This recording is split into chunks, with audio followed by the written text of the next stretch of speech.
Olá a todos, sejam bem-vindos ao canal André Cispe. A pedido dos inscritos na última live que nós fizemos, hoje eu vou fazer uma aula mostrando para vocês como fazer o teste de um capacitor SMD de uma placa-mãe de notebook. Eu vou começar a aula na prática, na bancada, mostrando como fazer o teste com o multímetro. Depois eu vou mostrar para vocês como funciona no esquema elétrico e depois aqui no quadro. Então eu vou explicar de três formas como que funciona o capacitor de SMD de cerâmica, tá? De uma placa-mãe de notebook, para vocês entenderem perfeitamente e não ficarem com dúvidas, ok? Bora para a bancada!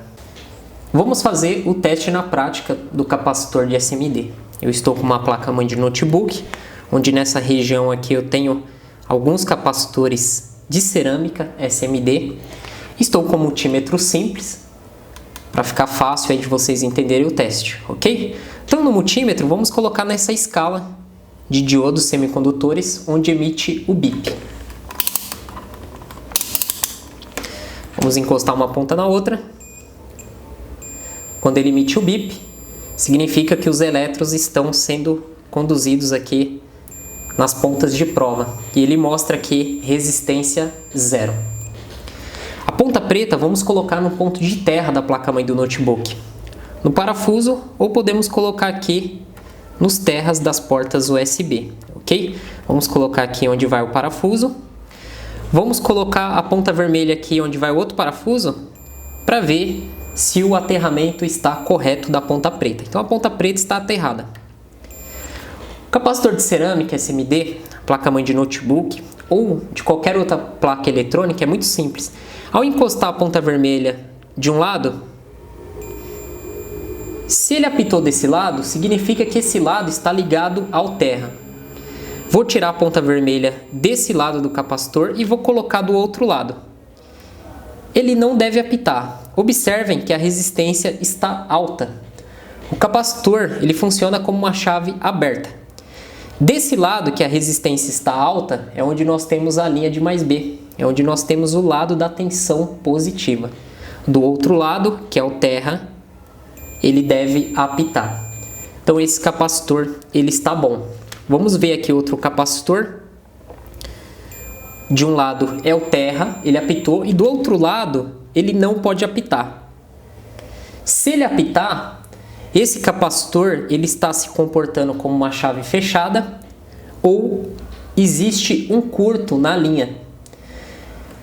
Quando você vem em cima do capacitor, tanto faz o lado com a ponta preta e a vermelha, ele não pode apitar.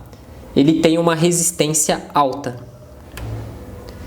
Se ele apitar, ou ele está em curto, ou existe um curto na linha da placa-mãe. Agora eu vou dar uma dica muito valiosa para vocês. Eu vou pegar aqui um capacitor próximo ao circuito do processador. Eu vou pegar aqui a ponta preta, vou deixar no terra. Vamos colocar aqui a ponta vermelha de um lado. Ele apitou. Opa, esse lado é terra. E o outro lado ele apitou também. Ou seja, você vai pensar, esse componente está em curto. Ao ir com as duas pontas de prova em cima, ele apita. Primeiramente, a dica importante que eu vou passar para vocês. A placa-mãe, quando ela está com o processador, os capacitores eles vão ter uma baixa resistência devido à placa-mãe estar com o processador. Então, quando você for fazer o teste nos capacitores da placa-mãe, o correto é você remover o processador. Essa placa-mãe ela tem um processador soldado, ela já tem um processador embutido na placa.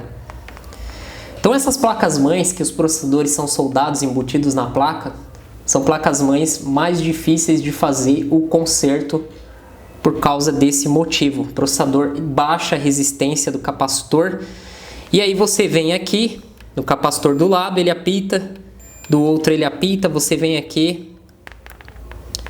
Esse aqui não apitou, não são todos, tá, que apita.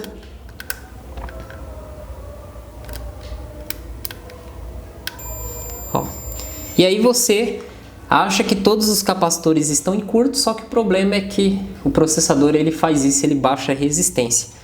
E quando a resistência fica baixa, o multímetro ele vai emitir esse bip, certo? Quando o capacitor ele está com a sua resistência interna baixa e você aplica uma tensão numa determinada parte da placa com a sua fonte de bancada, esse capacitor ele costuma esquentar. Não é sempre que ele vai esquentar. Se você tiver um curto que tende a tensão cair e você tem uma corrente alta, você usa a lei de Ohm para saber a potência.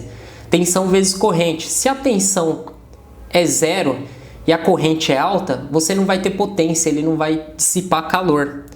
Agora, se você tem uma fuga de corrente que tem uma tensão com uma corrente alta, vai gerar calor e vai dissipar potência, ok? Agora vamos para o esquema elétrico.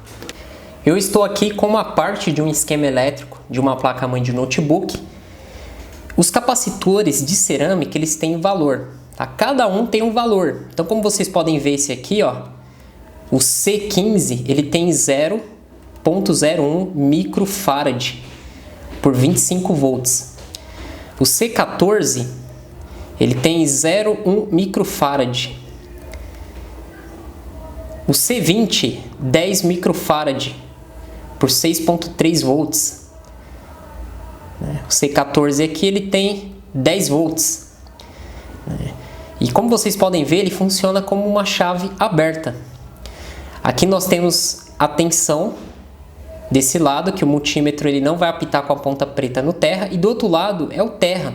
O capacitor funciona como um filtro. Então você pode ver que todos os capacitores aqui eles estão de um lado na linha de mais B e o outro lado no terra. Então o próprio desenho já mostra que ele funciona como uma chave aberta. Então quando você vem com o multímetro, ele não pode apitar.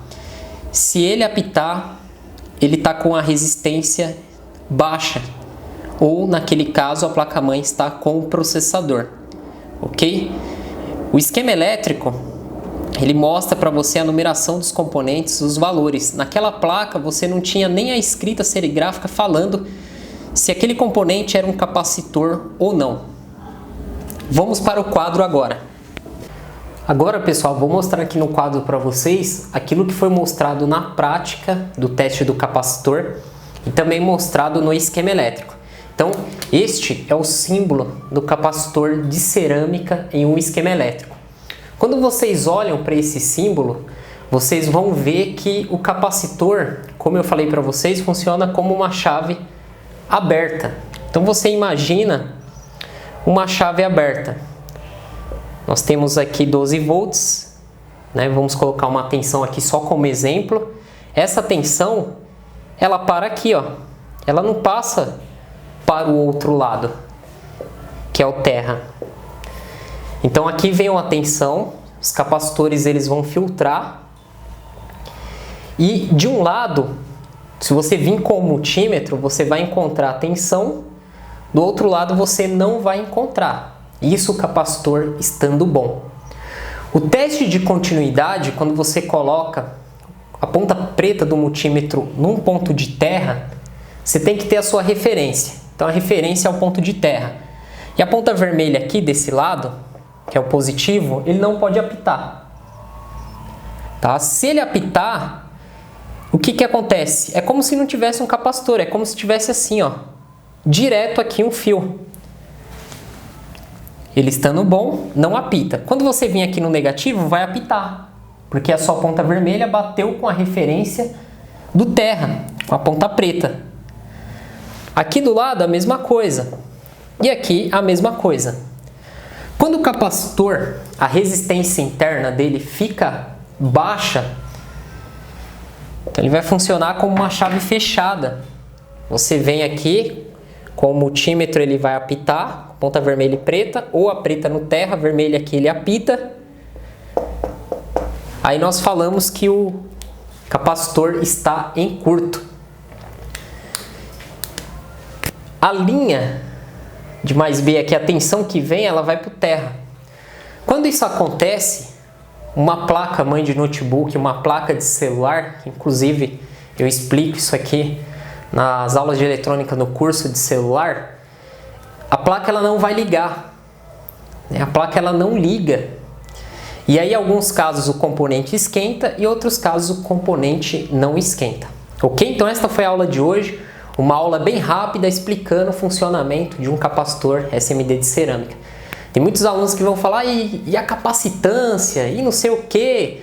Eu não quero complicar. Com o multímetro, fazendo esses testes que eu te ensinei na prática, você vai se virar muito bem e prestar atenção com a placa que você está trabalhando. Se tem processador ou não, ok? Então, muito obrigado pela atenção de todos. Dê o seu like, compartilhe, divulgue o canal André Cisp, para a gente vir com cada vez mais novidades e mais informações de qualidades a todos vocês que eu tanto amo.